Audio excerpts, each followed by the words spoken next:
Hi friends, कशा आहात सर्वजण? सर्वांचं नवीन एका व्हिडिओजमध्ये स्वागत आहे. तर हे शंकराच्या मंदिरामध्ये गेलेला व्हिडिओ होता. तर याचा मी शॉर्ट टाकलेला, मोठा व्हिडिओ टाकायचा राहिला होता. तर म्हटलं तो ह्याच्यात ॲड करा होता. तर डोंगरावरतीच अगदी असं मंदिर आहे. आमच्या घरापासून एक 5 ते 7 किलोमीटर लांब येत असेल, एवढ्या अंतर आहे. तर खूप छान असा व्ह्यू होता तिथला पण. आणि सकाळी लवकरच गेलं होतं, 7:30च्या दरम्यान. तरी थोडंसं धुकं पण होतं. आता काय असं होतं, सकाळी धुकं पडते, संध्याकाळच्या वेळेला पण धुकं पडते आणि दुपारी मग ऊन पडते. तर तिथल्या मंदिराच्या आवारामध्ये एवढी स्वच्छता. आणि आता इथली पण यात्रा चालू होते. आता इकडच्या ना यात्रा चालू झालेल्या आहेत. तर अशा एका मंदिरामधील ना असं यात्रा चालू होतात. तर शंकराच्या मंदिरामधली पण आता चालू होणार आहे. तर बाहेर असं हे बांधून घेतलेलं असतं. कसं इकडं कधी पण पाऊस पडतो, तर असं वर मांडव घातल्यासारखं ना साईडनं सगळं पॅक करून घेतात वरून, म्हणजे जेणेकरून चिखल होऊ नये. आणि मंदिरामध्ये इकडे कसं 5 दिवस 7 दिवस असं यात्रा असते प्रत्येक मंदिरामध्ये. तर जेवण असतं, तर भरपूर अशी गर्दी होती लोकांची. त्यामुळं अगोदरच ना हे अशी सोय करून ठेवतात, जेणेकरून माणसांना म्हणजे येणाऱ्यांना त्रास होऊ नये. तर आता तर याच मंदिरात 3 शिवलिंग आहेत, तर वेगवेगळी अशी. तर मी बाहेरून असं छोटीशी क्लिप घेतली होती, आतमध्ये काही व्हिडिओ नाही शूट केला. तर भरपूर असा मोठा स्पेस आहे इथं, खूप मोठा असा राऊंड आहे. आणि इथं जे पुजारी काका होते ना, ते हिंदी न्यूज बघत होते.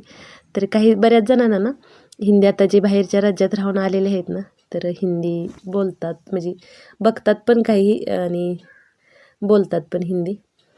तर दर्शन वगैरे घेऊन बाहेर आलो. तर जस्ट बाहेरच ना इथं रबरचं झाड आहे बघा. तर ही रबर अशी घेतली जाते. आता केरळमध्ये भरपूर अशी रबरची शेती आहे. तर ती झाडं थोडीशी अशी काहीशी दिसतात. आता ह्या झाडांना जास्त पानं वगैरे काही नाही आहेत, पण झाडं खूप उंच अशी गेलेली आहेत.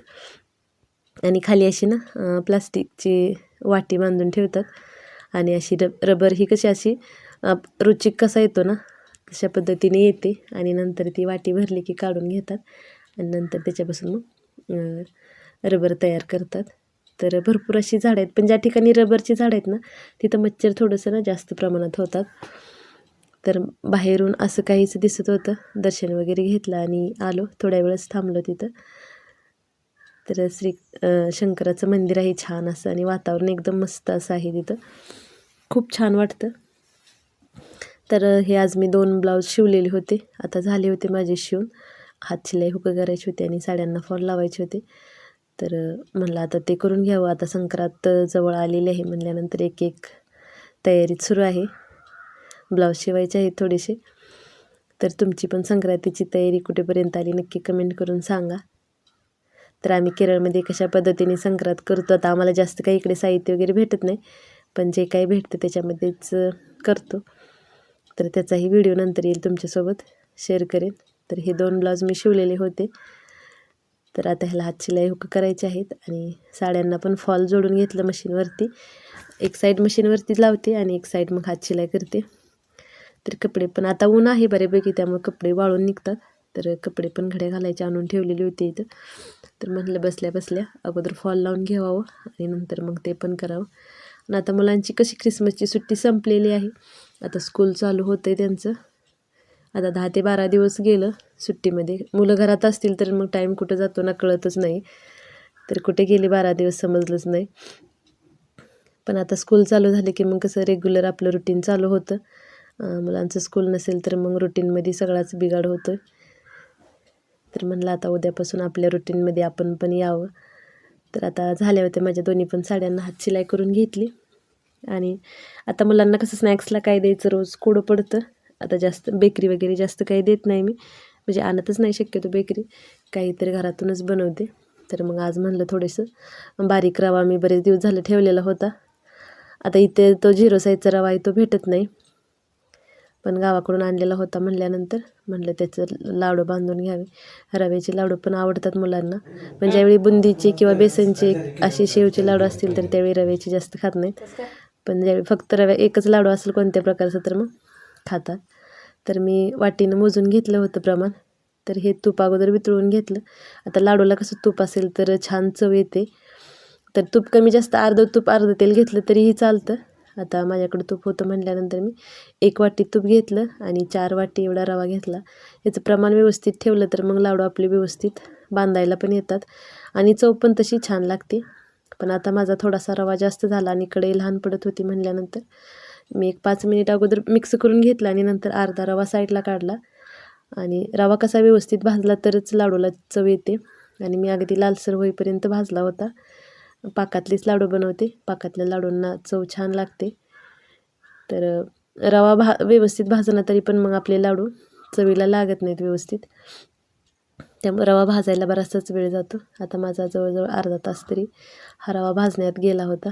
तर पूर्ण अगदी थोडासा मीडियम आणि बारीक असा गॅस ठेवून ना एकदम लालसर होईपर्यंत रवा भाजून घेतला आणि नंतर मग पाक करायला घेतला. भाजल्यानंतर परत एकत्र करून घेतला होता रवा. तर पाकासाठी आता मी 4 वाटी रवा घेतला होता तर 2 वाटी साखर असं प्रमाण घेते. एवढं गोड म्हणजे मापात गोड होतं, अगदी जास्त पण गोड होत नाही आणि अगदी कमी पण नाही. तर 2 वाटी साखर आणि 1 वाटी पाणी घातलं त्याच्यामध्ये आणि साखर विरघळेपर्यंत असं एकसारखं हलवत राहायचं. आता आपल्याला एकतारी पाक बनवायचा असतो रव्याच्या लाडूला. याला जास्त काही कडक पाक नाही करायचा. किंवा मग तुम्ही असं बोटावर बघून घेतलं तरी एक तार चालते. तर मी असंच म्हणजे उलताण्यावर माझ्या कळतं म्हटल्यानंतर लक्षात येतं, त्यामुळं मी असंच चेक केला होता. किंवा पाण्यात ओतून बघितला तरीही चालतं. तर एक तारी पाक झाला की लगेचच मी बंद करून पातेल्यामध्ये मग नंतर रवा त्याच्यामध्ये घालून घेतला आणि व्यवस्थित असं मिक्स केला. आता याच्यामध्ये तुम्हाला काही ड्रायफ्रुट्स टाकायचे असतील तर टाकू शकता, पण मी फक्त वेलची पावडरच टाकणार होते, ड्रायफ्रुट्स काही मी टाकले नव्हते. तर अगोदर अर्धा रवा घातला आणि मिक्स केलं. आणि रवा कसा होतो पाकामध्ये टाकला की अजून फुगतो, त्यामुळे जर थोडंसं वाटलं तर मग थोडासा रवा बाजूला ठेवायचं म्हटलं, पण बरोबर परफेक्ट प्रमाण झालं होतं. तर व्यवस्थित असं मिश्रण मिक्स करून घेतलं आणि वरून वेलची पूड टाकून ठेवली आणि हे असंच 10 ते 15 मिनिट झाकून ठेवलं होतं. आणि नंतर मग 15 मिनिट नंतर मग रवा अगदी सेट झाला, छान असा फुगला होता आणि असं काही मिश्रण तयार झालं होतं. तर आता ह्याच्यात थोड्याशा गाठी होतात हलक्याशा, तर त्या हाताने फोडून घेतल्या आणि मग रवाचं म्हणजे लाडू बांधायला घेतलं.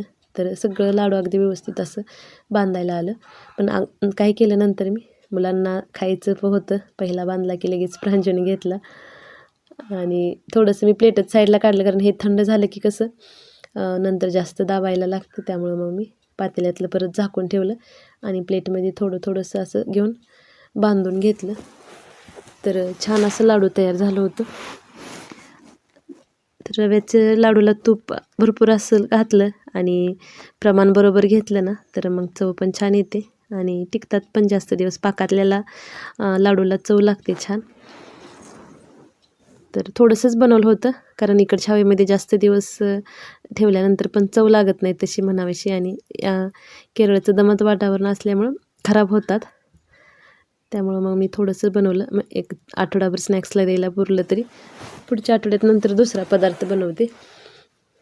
तर अशा पद्धतीने मग मी बाकी सर्व लाडू बांधून घेतलं होतं. तर कसा वाटला व्हिडिओ कमेंट करून नक्की सांगा आणि चॅनलवरती जर नवीन असाल तर चॅनलला सबस्क्राईब नक्की करा.